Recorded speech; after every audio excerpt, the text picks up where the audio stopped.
और अब एक बड़ी खबर बिहार की राजनीति से जुड़ी हुई। क्या बिहार की राजनीति एक बार फिर करवट लेने वाली है?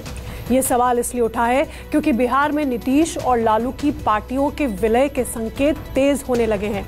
माना जा रहा है कि जेडीयू और आरजेडी यानी नीतीश कुमार और लालू यादव की पार्टियां आपस में विलय कर सकती हैं, एक हो सकती हैं। और ये अटकलें तेज हुई हैं जेडीयू के दिल्ली सम्मेलन में इसकी घोषणा की बात करने के बाद।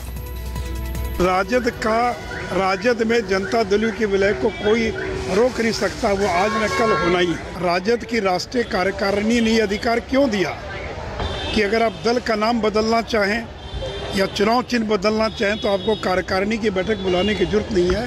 तो आज तक तो ये अधिकार कभी नहीं दिया गया था। आज नाम बदलने का अधिकार और चुनाव चिन्ह बदलने का अधिकार क्यों दिया गया? यूं ही बिहार को राजनीति की प्रयोगशाला नहीं कहा जाता।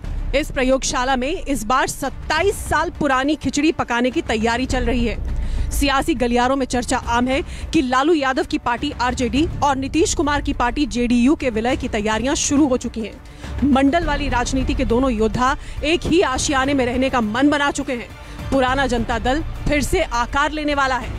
पटकथा आरजेडी के दिल्ली सम्मेलन में ही लिखी जा चुकी है, जब पार्टी का नाम और सिंबल बदलने के लिए तेजस्वी यादव को अधिकृत किया गया।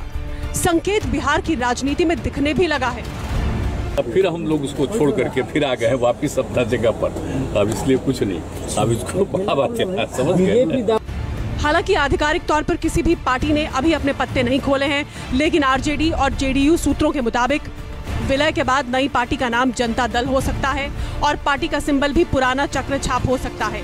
सूत्रों के मुताबिक नई पार्टी के राष्ट्रीय अध्यक्ष नीतीश कुमार होंगे और प्रदेश की कमान तेजस्वी यादव संभालेंगे। कहा जा रहा है कि विलय का ये प्रयोग बीजेपी की काट के तौर पर किया जा रहा है। नीतीश और लालू ये मानकर चल रहे हैं कि अगर दोनों का वोट बैंक और समीकरण बिहार में एक हो जाएं, तो बीजेपी इसकी काट नहीं ढूंढ पाएगी। हालांकि कैमरे के सामने महागठबंधन के नेता विलय की अटकलों को खारिज कर रहे हैं। हम बोले ना, इनका बात का जवाब नहीं ना देते, फालतू का कोई बेकार की बात है। काम की बात पे तो कोई बात नहीं करता। भाजपा के संपर्क में है जो भी, तो भाजपा के लोग देर क्यों किए हुए हैं? उनको जो भी एक्शन करना हो करें। सुना किसको रहे हैं? ये लोग जानबूझकर कुछ इस तरह का स्टेटमेंट देने के आदी हो गए हैं कि कुछ बोले, सनसनी फैल जाए और सुर्खी में बने रहें। हर एक बात पर रिएक्ट करना बहुत ज़रूरी नहीं है। जितना जोर से आप प्रश्न पूछ रहे हैं, कोई ज़रूरी नहीं है कि हम उसका उत्तर भी उतना ही जोर से दें। हमारे लिए ये सब इनसिग्निफिकेंट है। कोई हमको, जैसे अगर आपको डिमोरलाइज करने के लिए कोई बात बार बार कहता हो तो कोई ज़रूरी नहीं है कि हम उसका उत्तर दें। अब सुशील मोदी जी ज्योतिषाचार्य हो गए हैं, ये तो हमको नहीं पता है कि भविष्यवाणी भी राजनीतिक करने लगे हैं। बिहार में महागठबंधन के अंदर 7 पार्टियां हैं। जीतन राम मांझी की पार्टी हिंदुस्तानी अवाम मोर्चा को भी लगता है कि विलय की बात महज बीजेपी का फैलाया हुआ भ्रम है।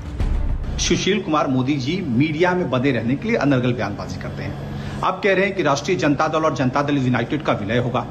कल को हम ये कहें कि हिंदुस्तानी अवाम मोर्चा में भारतीय जनता पार्टी का विलय होगा और सुशील कुमार मोदी जी हिंदुस्तानी अवाम मोर्चा का दामन थामेंगे, तो ये अपने आप में आश्चर्य नहीं लगेगा?